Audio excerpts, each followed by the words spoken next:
Hello అందరికీ JB. ఉమ్మడి గుంటూరు జిల్లా ప్రస్తుతం పల్నాడు జిల్లాలో కీలకమైనటువంటి నియోజకవర్గం సత్తెనపల్లి నియోజకవర్గంలో 2019లో అంబటి రాంబాబు గారు ఇక్కడ విజయం సాధించి వైఎస్ఆర్సీపీ తరఫున మంత్రిగా కూడా పనిచేశారు. సో ఇప్పుడు ఆయన్ని ఓడించడానికి ధీటైన అభ్యర్థిగా ఉండాలని కన్నా లక్ష్మీనారాయణ గారిని, అంటే ఈయన గతంలో కాంగ్రెస్ పార్టీలోను అదేవిధంగా బీజేపీలోను ఇప్పుడు కూటమిలో అంటే తెలుగుదేశం పార్టీ తరఫున పోటీ చేసి ఇక్కడ విజయడంగా మోగించారు. ఇది అందరికీ తెలిసిన విషయమే. సో మొత్తం మీద ఇక్కడ రాంబాబు గారిని ఇక్కడ నుంచి తప్పించే ప్రయత్నం వైఎస్ఆర్సీపీ చేసింది. ఎందుకంటే విడుదల రజనీ గారు ఘోర పరాజయం చెందినటువంటి గుంటూరు వెస్ట్ నుంచి ఈయన్ని పోటీ చేయాలంటూ వైఎస్ఆర్సీపీ అధిష్టానం అక్కడ పంపాలని నిర్ణయించింది. ఈలోగా మరలా రేపల్లి కూడా వెళ్లాల్సిన అవసరం అయితే రాంబాబు గారికే ఉంది. ఆయనే అక్కడ సమర్థుడు, వెళ్ళగలడు, ఆయన్ని అక్కడ పంపించాలని వైఎస్ఆర్సీపీ అట్లా బ్యాలెన్స్డ్గా వ్యవహారం చేస్తుంది.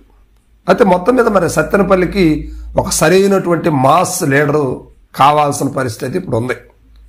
ఎందుకంటే ఇక్కడ అంబటి రాంబాబు గారు కూడా 3 సార్లు పోటీ చేసి ఒక్కసారే గెలిచారు.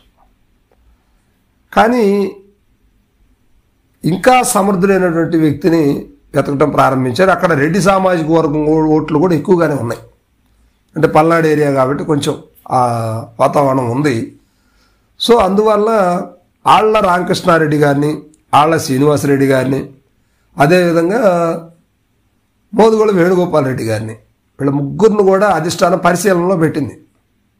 ఎందుకంటే ఇప్పుడు మంగళగిరిలో సీటు కోల్పోయినటువంటి ఆళ్ల రామకృష్ణారెడ్డి గారు మొన్న పోటీ చేయలేదు, అక్కడ ఆ సీటు బీసీకి ఇవ్వడం జరిగింది.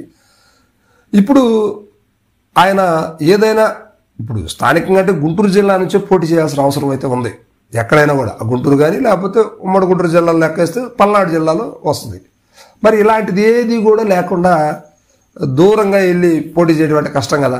సో అందువల్ల గుంటూరు జిల్లాలో కొన్ని ప్రాంతాలను అయితే కీలకమైనటువంటి నేతల్ని వెతికి మరీ ఆ ప్లేసుల్లో పెట్టడానికి వైఎస్ఆర్సీపీ కసరత్తు చేస్తుంది. ఇందులో భాగంగా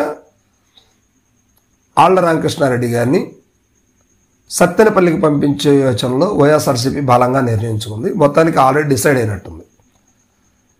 అయితే ఆళ్ల శ్రీనివాసరెడ్డి గారు కూడా సత్తెనపల్లి నుంచే పోటీ చేయాలంటూ ఆయన స్వతహాగా ఆయనైతే నేను సత్తెనపల్లికి వెళ్ళాలి అని ఆయనైతే అడుగుతున్నారు ఆళ్ల శ్రీనివాసరెడ్డి గారు. కానీ ఆళ్ల రామకృష్ణారెడ్డి గారు మాత్రం సత్తెనపల్లి వెళ్ళాలని అడగలేదు. అధిష్టానమే సత్తెనపల్లి పంపిస్తే ఎలా ఉంటుందనే ఆలోచన అయితే చేస్తున్నారు.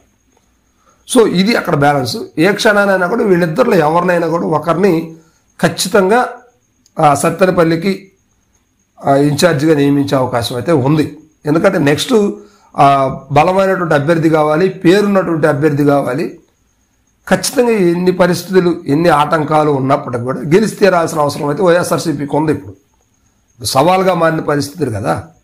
సో అందువల్ల ఏంటంటే ఇప్పుడు ఆళ్ల రామకృష్ణారెడ్డి గారికి ఎక్కువ అవకాశాలు ఉన్నాయి, ఆళ్ల శ్రీనివాసరెడ్డి గారికి కొంచెం తక్కువ అవకాశాలు ఉన్నాయి. మొత్తం మీద వీరిద్దరిలో ఎవరైనా ఒకళ్ళని అక్కడ ఇన్ఛార్జిగా నియమించే అవకాశం ఉంది. ఎక్కువ పర్సెంట్ మాత్రం ఆర్కే గారికి, రామకృష్ణారెడ్డి గారికి ఉంది. సో ఇది సత్తెనపల్లి నియోజకవర్గ ప్రస్తుత స్టేటస్.